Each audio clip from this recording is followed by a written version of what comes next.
Kate Herbert is going to be on the line to us, talking to us about all things theatre. We also have Nick Tolhurst in the room with us. Can't help myself joining in on this one. I love talking with you, Kate. Are you there? I'm here, yeah. I'm here on the other end. Hey, Kate. It's great to talk to you. You too, Mel.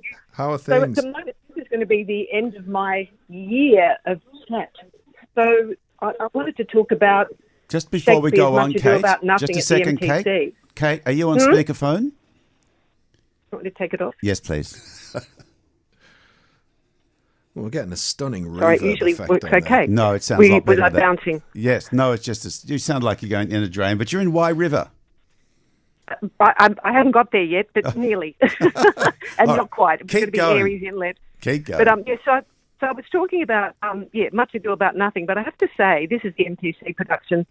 There's much amiss in Much Ado, unfortunately, and I thought for a while that I was the lone voice, the lone critical voice in this, but I've found the Australian Book Review, Diane Stubbings, has much the same thing to say in a lot more words, and so, in short, it's a play that's really a tragicomedy, and this is directed by Mark Wilson, who in the program is cited as being known for his radical, quote, reworkings or work with Shakespeare. But it's this reworking or this interpretation really undercuts the dark undercurrents. It pushes the comedy pedal so hard that it's at the expense of the emotional layers and the tender romance and also the dark undercurrents, because there is a villain and there's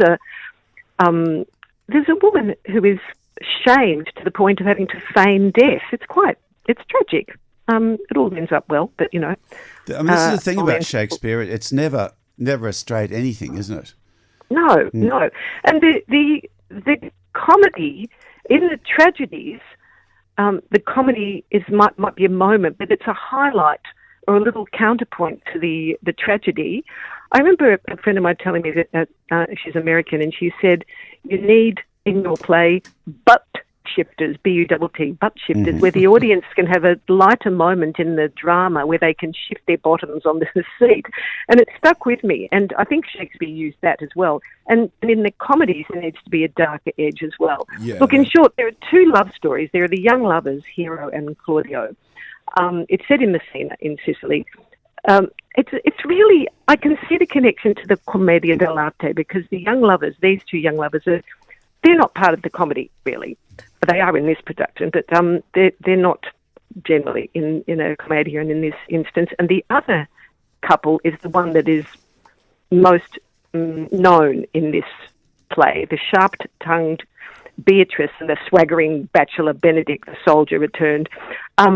It's essentially about those two romances. And for me, the opening 10 minutes boded well, because that competitive satirical sparring, very clever writing by Mr. Shakespeare, well, you know, really, played by Alison Bell and Faisal Bazzi, captures that lyrical wit and the acrobatics, the verbal acrobatics that make Shakespeare, you know, so incredible, remarkable. And then it goes downhill. Really, yeah. Let's end your last broadcast for the year on a positive note. You Christmas Carol. Why should we go and see it?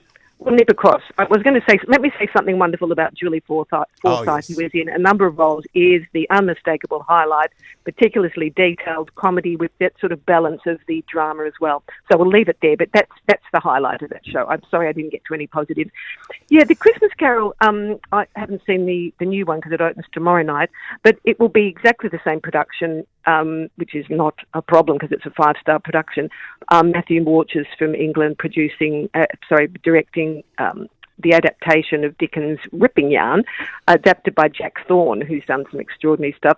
It's a very Christmassy feast of carols and choral harmonies and mass bell ringing and snow and Faith, Hope, Charity. And then you actually get mandarins and mince pies at the beginning. They come round giving them to you, and then a whole lot of real food and not real food comes flying down from the balcony at one point. So it's a morality tale. It's Ebenezer Scrooge. This year, it is Lockie Hume, who was known from some various television and film, a sort of rather crusty-looking guy who played Kerry Packer from All a right. TV show. You We're might know going to him wind from up that. now, Kate. This has been fabulous. Okay. Thank you for Go and a see year it. of wonderful Go and see it. things. So have a lovely Christmas and... Thank you so much. I'm going to lean out the window now and ask an urchin what day it is.